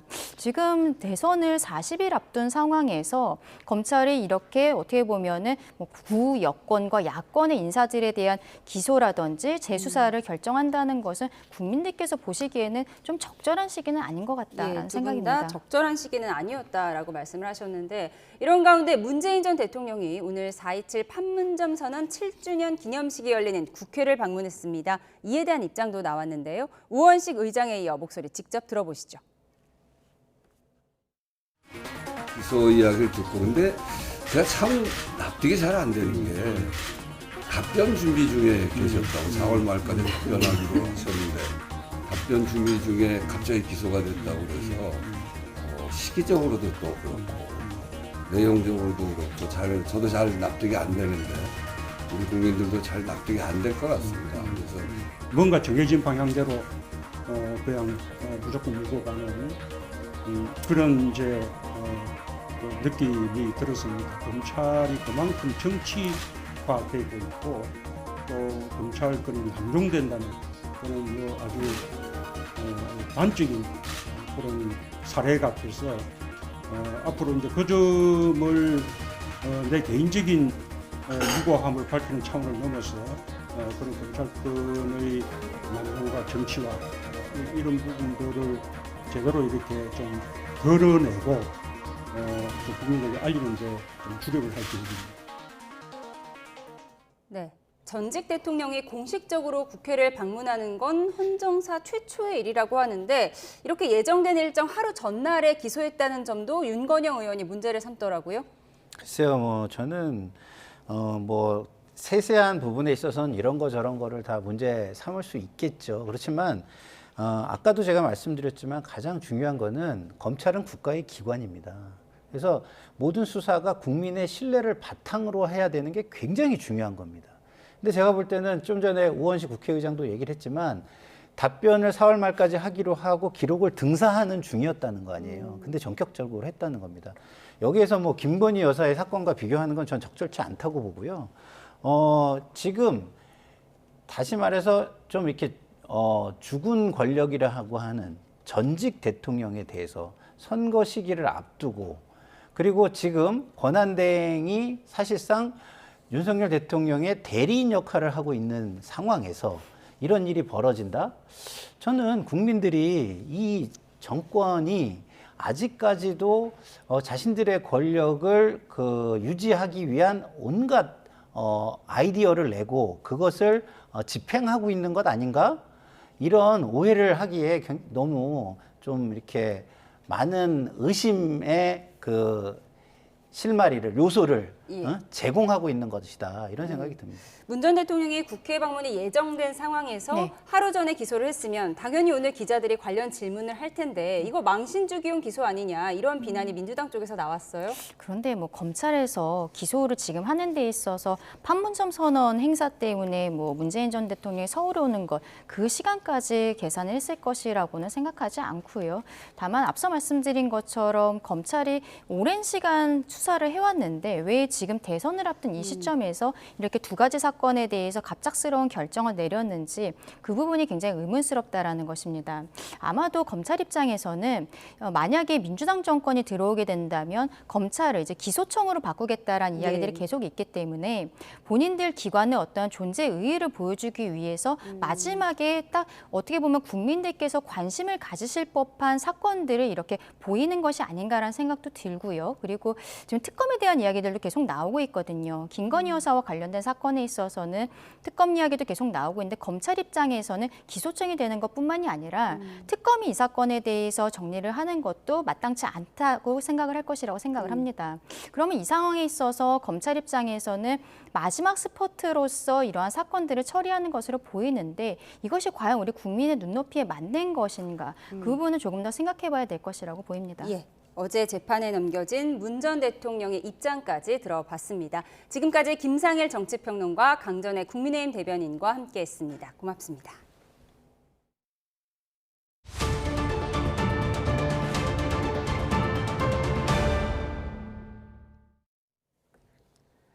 비트코인을 더 안전한 가상자산 지갑으로 옮겨주겠다며 지인의 비트코인 45개, 현 시세로 59억 원어치를 가로챈 일당이 검거됐습니다. 피해자와의 신뢰관계를 이용해 전자지갑의 복구 암호문을 알아내 범행을 저지른 걸로 조사됐습니다. 유서연 기자입니다. 인천국제공항 국제선 입국장에서 한 남성이 체포됩니다. 저희는 상담하실 수 있고요. 태국에서 막 입국한 이 남성은 수십억 원 상당의 가상자산을 가로챈 일당의 자금 세탁책이었습니다. 이들 일당은 오래전부터 알고 지내던 피해자와의 신뢰관계를 이용해 범행했습니다. 지금보다 더 안전한 지갑으로 비트코인을 옮겨주겠다고 속였는데 피해자에게 새 가상자산 지갑을 구매하게 한 뒤 비트코인 이전을 도우면서 새로 생성된 복구 암호문 니모닉 코드를 알아낸 것으로 파악됐습니다. 비밀번호와 별개로 이 암호문만 있으면 지갑 안의 모든 가상자산을 언제든 다른 기기에서 복원할 수 있기 때문입니다. 복구 암호문은 금고 열쇠를 통째로 넘기는 것과 같습니다. 타인에게 공유하면 안 됩니다. 일당은 1년쯤 뒤 복구 암호문을 이용해 피해자의 비트코인 45개를 자신들의 지갑으로 옮겼습니다. 현 시세로 59억 원에 달하는데 여러 가상자산 거래소에 분산 이체하고 태국 암시장에서 일부를 바트화로 환전해 세탁했습니다. 하지만 경찰은 블록체인 분석 기법과 압수수색 등을 통해 일당을 특정해 4명을 검거하고 이 가운데 2명을 구속했습니다. 또 현재까지 비트코인 25개를 피해자에게 반환했다며 나머지 범죄 수익에 대해서도 추적해 몰수할 예정이라고 강조했습니다. YTN 유서연입니다. 금값이 한돈 즉 3.75g당 70만 원대 돌입하면서 장롱 깊숙이 간직했던 각종 금부치를 내다 파는 사람들이 급증하고 있습니다. 금값이 최고점에 달했다는 인식 때문에 작년과 비교했을 때 금액 기준으로 매도세가 3배 이상 증가했습니다. 류환홍 기자입니다. 국내 최대 민간 금거래소의 검사실 내부에선 전국 100여 개 가맹점이 매입해 보내온 금의 검수 작업이 한창입니다. 순도와 무게를 다시 한번 정밀 측정해 14K와 18K, 24K 등 순도별로 분류한 뒤 금을 재련하는 정련소로 보낼 준비를 하고 있습니다. 이게 고객들로부터 매입한 금입니다. 아이들 돌반지와 팔찌에서부터 골드바와 거북이까지 종류도 다양합니다. 3년 전 한돈, 즉 3.75g당 30만 원대였던 금값이 23일 기준으로 70만 원을 돌파하면서 장롱 깊숙이 간직했던 금을 내다 파는 사람들이 급증했습니다. 특히 이달 들어 국제 금값이 잇따라 사상 최고치를 경신하면서 금 매도세는 더 거세졌습니다. 이 금거래소의 경우 이달 들어 23일까지 금 매입 금액이 지난달에 4배를 넘어섰을 정도입니다. 트럼프 대통령의 무역정책 역량으로 국제 금값이 온수당 3,300불을 넘어섰습니다. 현재가 고점이라고 생각하는 투자자들이 차익 실현을 하고자 내다 파는 경우고요. 작년 동기간과 비교했을 때 3.3배 증가된 상황입니다. 전문가 의견을 들어보면 내년쯤 국제 금값이 트로이 온스당 4,000달러에 진입할 것으로 보이나 당분간 조정은 불가피해 보입니다. 중국과 일본, 독일 등 많은 국가들이 미국 관세 정책에 맞서 유동성 공급에 나서고 있어 금에 대한 수요가 줄어들 수 있기 때문입니다. 돈이 풀린다. 우리는 유동성에 초점을 맞춰야 된다고 볼 수 있겠고, 그 유동성이 풀린다면 가장 민감한 코인이 반등을 갖다 한다는 사실이고, 코인이 반등을 한다는 건 결국 금이 상승 속도가 투기 수요나 해지 수요가 다시 이탈할 수 있다는 그 가능성을 귀결되기 때문에 이런 관측을 반영하듯 국제 금값은 지난 21일 트로이 온스당 3,425.3달러로 사상 최고가를 찍은 후 급격한 하락세로 접어들었습니다. YTN 유환호입니다. 영어 유치원에 들어가기 위한 4세 고시, 초등 의대반을 위한 7세 고시 등 요즘 아이들은 어려서부터 경쟁의 한복판에 내몰립니다. 아이들의 정서 발달을 걱정하는 목소리도 많은데 실제로 강남 3구 아이들의 경우 우울과 불안 등 정신 건강이 심각한 상태인 것으로 나타났습니다. 백정규 기자가 보도합니다. 서울에 있는 유아대상 영어학원, 이른바 영어유치원은 지난해 기준 240곳에 달합니다. 이 가운데 강남 3구, 그러니까 강남구와 서초구, 송파구에 위치한 영어유치원은 59곳으로 전체의 25%를 차지합니다. 강남 3구를 영유아 사교육의 중심지라고 부르는 이유이기도 합니다. 4세 고시, 7세 고시 등 영유아 사교육 시장 과열 속 강남 키즈들이 과도한 학습 스트레스에 노출되고 있다는 우려가 컸는데 우려가 현실로 나타났습니다. 건강보험심사평가원 자료를 보면 강남 3구에 거주하는 9세 이하 아동의 우울증과 불안장애 건강보험료 청구 건수가 최근 5년 동안 3배가량 늘어난 겁니다. 특히 지난해 청구 건수를 보면 송파구가 1,442건, 강남구가 1,045건, 서초구가 822건으로 집계됐는데 강남 3구의 구별 평균 청구 건수는 서울시 25개 자치구 평균의 3.8배에 달했습니다. 물론 진료 건수 자체가 많다는 의견도 있지만 전문가들은 조기 학습으로 인한 스트레스를 가장 큰 원인으로 꼽습니다. 강남 3구보다는 덜하지만 전국적으로 봐도 우울, 불안 등으로 인한 9세 이하 어린이의 건강보험 청구 건수는 5년 만에 2배 넘게 증가했습니다. 사교육 입문 나이가 점점 어려지고 공부의 강도가 세지는 탓에 이른바 4세 고시 방지법을 만들어야 한다는 제안까지 나왔습니다. 사교육에서 일어나는 아이들에 대한 과도한 인지교육에 대한 좀 제한을 두자. 일정 시간 이상 넘치지 못하도록 그렇게 좀 규제하는 법을 만들자, 그런 취지에서 제안을 한 것입니다. 최근에는 인권위원회 영유아 사교육을 아동학대로 규정해달라는 진정까지 제기됐습니다. 하지만 지난해 사교육비 규모가 역대 최대를 기록한 가운데 교육당국이 내놓은 대책은 고액 교육비와 편법 운영 단속뿐입니다. YTN 백종규입니다. 국민의힘 권성동 원내대표가 다음 주로 예정된 국회 과학기술정보방송통신위원회 방송통신 분야 청문회를 두고 방송장악 돌격대로 전락한 민주당 과방위 폭주가 점입 가경이라고 비판했습니다. 권 원내대표는 민주당 과방위가 고 오요한나 진상규명 청문회엔 응하지 않더니 난데없이 KBS와 YTN을 상대로 일명 방송장악 청문회를 들고 나온 건 비뚤어진 언론관을 고스란히 보여준다며 이같이 지적했습니다.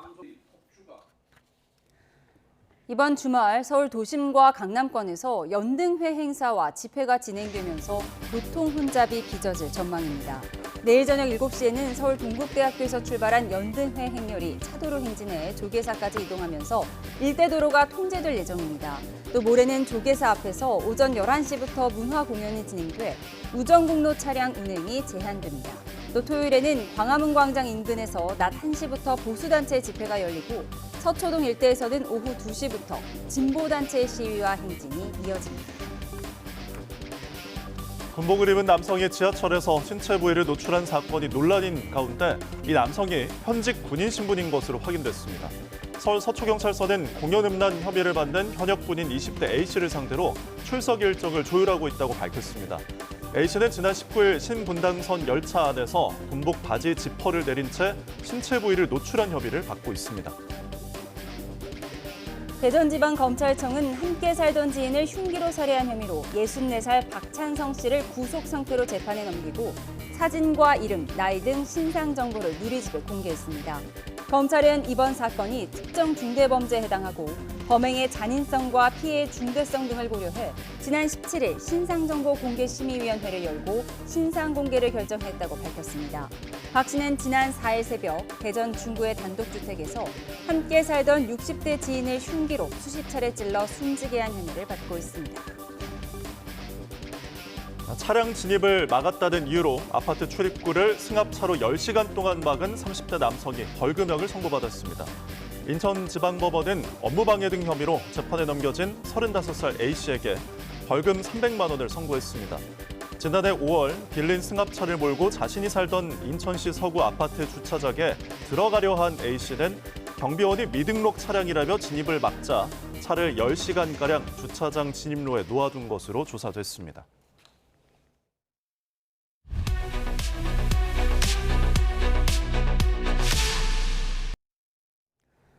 서울고등검찰청이 윤석열 전 대통령의 배우자 김건희 여사가 연루된 도이치모터스 수사에 대한 재수사를 결정했습니다.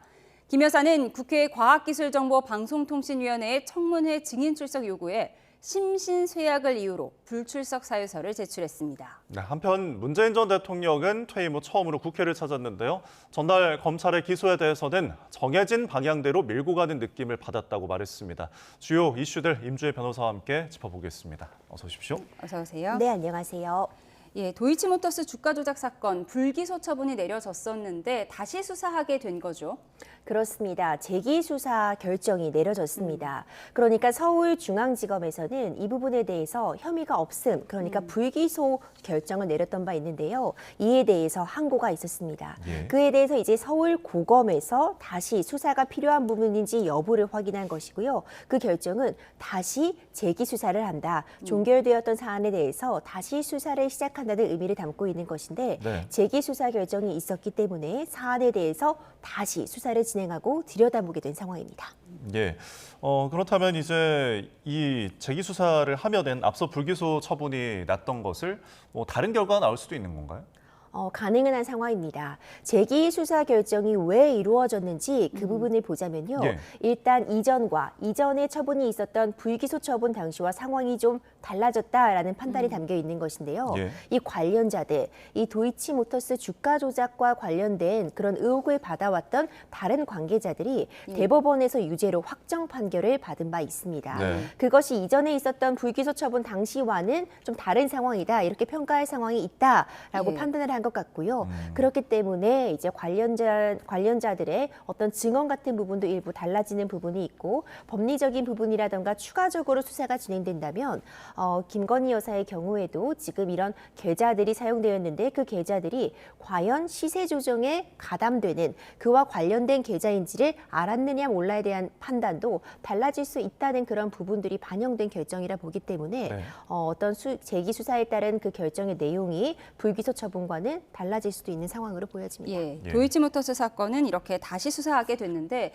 또 논란이 됐던 명품 가방 수수 사건에 대해서는 이미 무혐의가 나왔고 이거에 대한 항고는 기각이 됐어요. 그렇습니다. 이 부분은 기각이 되었습니다. 이 역시도 달라진 사유가 있느냐에 따라서 좀 결론이 달라졌다라는 평가도 가능할 것 같은데요. 네.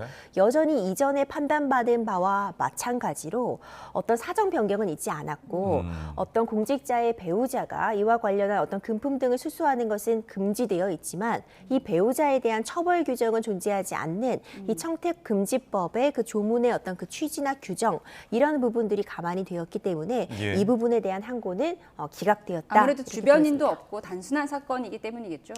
그렇게 보여집니다. 이제 그런 부분들 때문에 이 명품 가방 수수 의혹에 대해서는 이제 기각이 되었습니다. 예. 그리고 다음 주에 국회 과방위에서 청문회가 열리는데 김건희 여사가 증인으로 채택이 됐거든요. 근데 불출석 사유서를 냈는데 심신세약이라는 이유예요. 이것도 사유가 되는 건가요? 그렇죠. 이제 심신쇠약을 이유로 해서 외출이 어렵다 이런 사유를 제출했다고 알려져 있습니다. 네. 그러니까 심신쇠약이라고 하는 것은 말 그대로 지금 건강상 좀 우려가 있다. 건강이 완만하지 못하기 때문에 자유롭게 외출이 좀 어렵다. 이런 취지로 보여지거든요. 예. 이제 이런 부분들을 주장을 하면서 여러 가지 지금 파면 결정이 있고 그 이후에 대통령 관저를 나오고 이제 사저로 들어가고 이런 일련의 과정에서 건강이 좀 원만하지 못하기 때문에 지금 외출을 하는 것이 좀 우려스럽다. 이런 사유를 좀 냈다고 보여집니다. 예. 주제를 좀 바꿔보겠습니다. 어제 있었던 검찰의 문재인 전 대통령의 기소 사건이요. 지금 딸과 사이가 연루된 사건이잖아요. 잠깐 정리해 주실까요? 그렇습니다. 사실 좀 오래 수사가 걸렸습니다. 네. 결국 이제 뇌물과 관련된 부분인데 문재인 전 대통령의 이제 전 사위라고 칭하겠습니다. 예. 전 사위가 이제 채용이 된 부분이 있는데 이 채용이 사실상 어떤 직무와의 관련이라던가 원래 그 전 사위가 하던 업무와는 전혀 관계가 없기 때문에 이 채용 자체가 특혜였다라는 주장이 제기가 된 것이고요. 네. 특히 외국에 나가서 체류하는 그런 체류 비용과 그리고 현재 그 기업으로부터 받은 월급 등 이런 부분들을 더하게 되면은 2억 원이 넘습니다. 예. 이 넘는 이 비용에 대해서 결국 이상득 전 의원으로부터 어떤 청탁, 어떤 대가를 받고서 이 대가를 행해주는 그 대가로서 이런 채용이 있었고 그에 따라 이런 월급과 체류비를 지원받은 것이 결국 문재인 전 대통령에게 금전적인 이득이 귀속된 것으로서 뇌물죄를 구성할 수 있다. 이런 혐의를 받는 것이고요. 네. 2021년 12월에 시민단체 고발 이후에 약 3년 5개월여 만에 기소가 된 사안입니다. 네.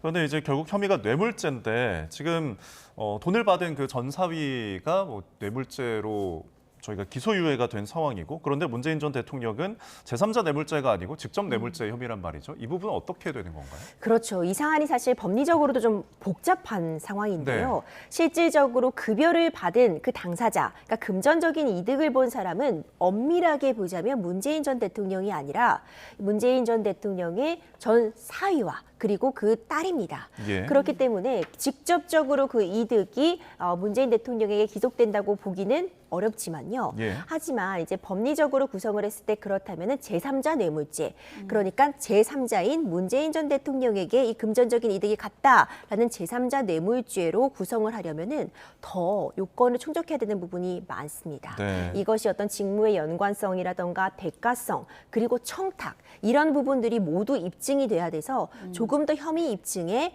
어렵다는 그런 점이 있거든요. 이런 부분들을 감안해서 아무래도 직접 뇌물죄를 적용한 것으로 보이는데 이 뇌물죄로 바로 적용이 되려면 적어도 문재인 전 대통령이 이전부터 이 딸 부부의 생활비를 지금 지원해 오고 있었기 때문에 이 채용으로 인해서 그 생활비를 더 이상 지원할 필요가 없어졌고 예. 그 부분만큼 직접 문재인 전 대통령에게 이득이 귀속된 것이다라는 지금 논리를 취하고 있는 것으로 보이거든요. 네. 이런 부분들을 감안해서 아마도 검찰에서는 제3자 뇌물죄보다는 직접 뇌물죄를 선택한 것이 아닌가 싶습니다. 예.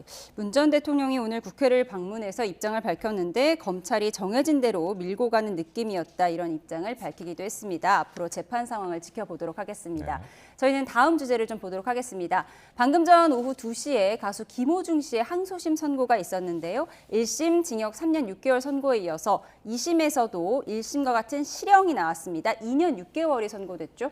그렇습니다. 1심과 동일한 형량이 나왔습니다. 사실상 김호중 씨가 이 양형에 있어서 참작을 받기 위해서 여러 가지 시도를 했던 것으로 보입니다. 네.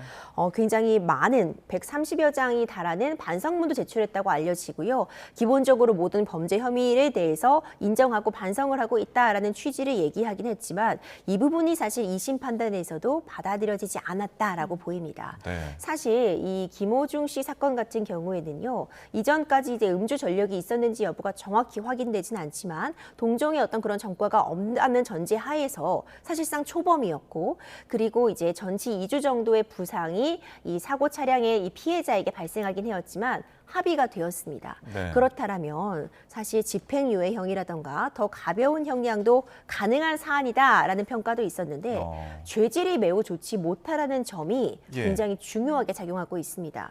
특히 운전자 바꿔치기를 시도한 예. 네. 그런 정황이라던가 이 사고 직후에 바로 그 사고 현장을 이탈해서 심지어 편의점에 들어가서 추가로 술을 마심으로써 우리가 일명 술타기 수법이라고 하죠. 정확한 음주 측정을 좀 방해하기 위한 그런 행위들을 했던 점, 실제로 10여 시간이 지나서야 경찰에 출두했다는 점, 그 이후에도 음주 사실을 부인하다가 결국에는 음주 사실을 시인했다는 점, 이런 과정들이 법원에서 판단하기에 지금 진정한 과연 반성을 사건 직후에 하였는가 예. 이런 부분에 좀 죄질이 매우 좋지 못하다라고 보고 있는 것 같고요. 네. 그렇기 때문에 1심에서도 동일한 형량 2년 6개월이 나왔는데 항소심에서도 추가적인 양형에 있어서의 감형 없이 그대로 2년 6개월의 실형이 선고되었다고 보여집니다. 예. 자, 그리고 마지막 주제를 좀 살펴보겠습니다. 오늘 있었던 일인데 우리나라에서 가장 많은 통신 가입자를 가지고 있는 SKT죠. 대국민 발표를 했습니다. 기자회견 내용 보고 대답 이어가죠. 지난 4월 18일 금요일 발생한 사이버 침해 사고로 인해 그간 SK텔레콤을 믿고 이용해 주신 고객 여러분과 사회에 큰 불편과 심려를 끼쳐드린 점에 대해 진심으로 사과의 말씀을 드립니다.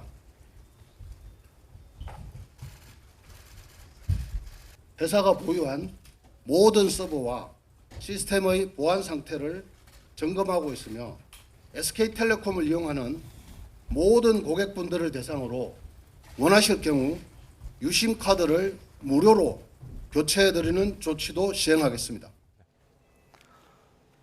자, 유영상 SKT 대표의 기자회견이었습니다. 해킹이 이제 지난주 금요일에 있었는데 지금 여러 말이 나오고 있는 것 같아요. 어떤 상황이죠?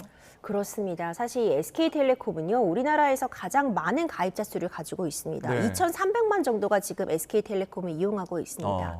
그리고 휴대폰 이용하지 않는 사람들이 거의 없다고 볼 정도로 사실 모든 국민들이 지금 휴대폰을 사용하고 있는 그런 상황인데요. 네. 대규모 어떤 해킹 피해가 있었다라는 보도가 이어졌습니다. 이게 단순한 해킹이 아니라 그러니까 유심 복제가 가능한 어떤 유심 칩의 어떤 접근 권한이 특히 SK텔레콤 내부 전산망에 감지가 되었다라는 이야기가 나오면서 많은 시민들이 사실 굉장히 불안감을 떨고 있었습니다.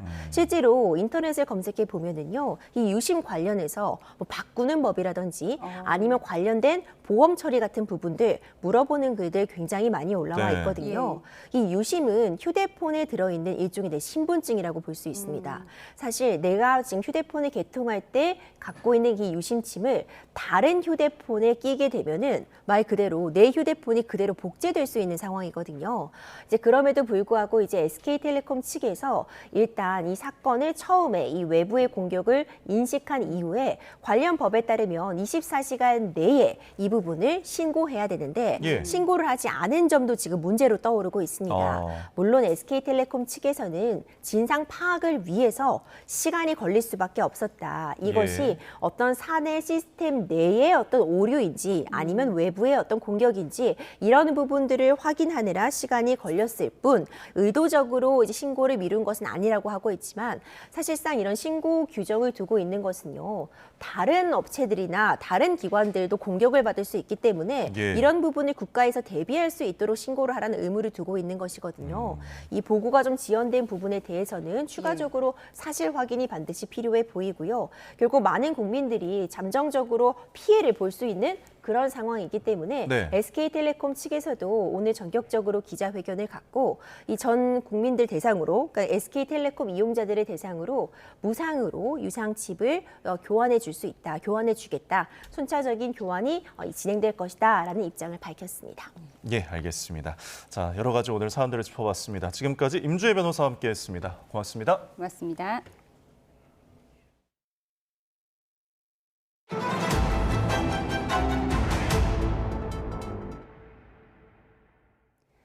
세계적인 록밴드 콜드플레이가 오늘을 마지막으로 내한 공연을 마무리합니다. 네, 팬들 30만 명과 만나는 역대 최대 규모 공연 속에서 화제거리도 많았습니다. 김승환 기자가 보도합니다.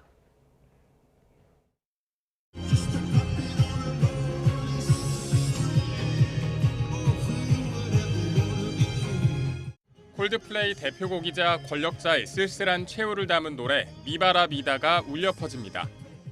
두 번 모두 대통령 파면 뒤 내한에 이 노래는 더 특별하게 다가왔습니다. 크리스는 자신들이 올 때마다 대통령이 없다면서 성이 챔피언인 멤버를 대통령으로 추천한다는 농담을 하기도 했습니다.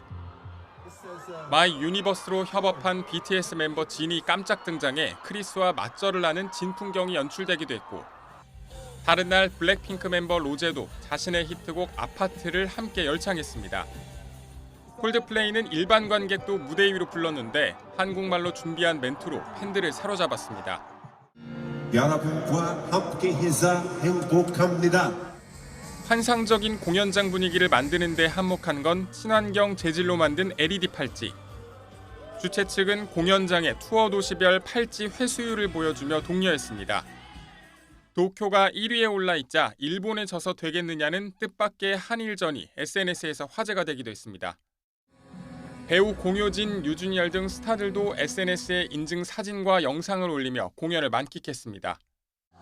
21세기 가장 성공한 밴드의 역대 최대 규모 공연에 대한민국이 들썩인 일주일이었습니다. YTN 김승환입니다.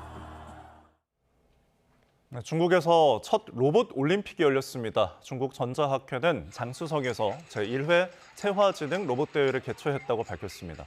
어제부터 4일 동안 진행되는 이번 대회엔 달리기와 축구, 농구, 댄스 8개 종목에 100곳이 넘는 기업들이 참가했습니다. 체화지능은 실제 환경과 상호작용하는 신체를 가진 인공지능을 뜻하는 말로 중국의 연례 정치 행사 양회에서 6세대 통신, AI 등과 함께 중점 육성 분야로 명시됐습니다. 앞서 지난 19일엔 베이징에서 세계 최초 인간형 로봇 하프 마라톤 대회가 열려 큰 관심을 끌기도 했습니다. 네, 국내 한 백화점에서 고성과 몸싸움이 오가는 소란스러운 오픈런이 벌어졌습니다. 무슨 일이 있었던 건지 화면으로 보시죠. 인천의 한 백화점 매장 앞입니다. 아침 일찍부터 발 디딜 틈 없이 사람들이 가득 찬 모습 보실 텐데요. 인기 아동용 신발을 사기 위한 엄마 아빠들의 오픈런 대기줄입니다. 백화점 측은 질서를 위해 사전에 번호표까지 나눠줬다고 하는데요. 미처 번호표를 받지 않은 인파가 비상구를 통해 밀려들면서 고성에 몸싸움까지 벌어졌습니다. 결국 경찰이 출동해서 안전 예방 활동을 펼친 끝에 부모들의 운동화 사수 작전은 끝이 났습니다. 자, 이 운동화는 일부 유명 방송인도 오픈런 성공을 공개 인증할 정도로 인기인 것으로 알려졌는데요. 하지만 아이 신발 하나에 어른들의 싸움까지 벌어지는 모습 조금은 쓸쓸한 풍경입니다. 네, 프랑스에서 세계에서 가장 긴 초대형 딸기 케이크가 등장을 했습니다. 화면으로 만나보시죠. 새하얀 케이크가 기찻길처럼 끝도 없이 이어집니다. 크림과 딸기, 형형색색의 꽃장식이 시선을 사로잡는데요. 프랑스 제과작인 20여 명이 무려 일주일 동안 만든 초대형 케이크, 달걀 4,000개, 딸기 350kg, 크림 415kg이 투입이 됐고요. 그 결과 길이 212.8m, 무게 1.2톤짜리 세계 최장 딸기 케이크가 완성됐습니다. 초대형 케이크는 기네스북의 공식 인증을 받고 난 뒤 인근 요양원과 병원, 소방서 등에 전달돼 다 함께 나눠 먹었다고 하는데요. 맛도 기록도 마음도 꽉 찬 달콤한 대작이었습니다. 명동성당 빈소 마련 나흘째인 오늘도 프란치스코 교황을 추모하기 위한 시민들의 발길이 이어졌습니다. 추모객들은 차분한 분위기 속에서 교황을 위해 기도하고 생전 교황이 준 가르침을 되새겼습니다. 영동성당 분향소는 교황 장례 일정에 맞춰 내일 오후 5시까지 운영됩니다. 4월의 마지막 주말인 내일은 맑고 따뜻해서 나들이 즐기기 좋겠습니다. 다만 아침 저녁으로는 쌀쌀해서 일교차가 크게 벌어지겠습니다. 옷차림에 유의하시기 바랍니다. 휴일에도 구름량만 늘면서 무난한 봄 날씨를 보이겠고요. 밤사이 제주도에만 비가 조금 내리겠습니다. 한편 동쪽 지방을 중심으로는 다시 건조주의보가 내려졌습니다. 전국적으로 바람이 강하게 부는 가운데 내일 밤부터 동해안에는 초속 20m 이상의 돌풍이 몰아치겠습니다. 산불 위험이 큰 만큼 불씨 관리 철저히 해주시기 바랍니다.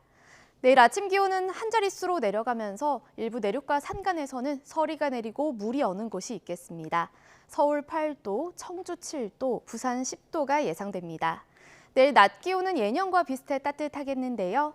서울 19도, 광주 23도, 대구 25도까지 크게 오르겠습니다. 날씨였습니다. 이상으로 금요일에 보내드린 뉴스온 마치겠습니다. 함께해 주신 여러분 고맙습니다.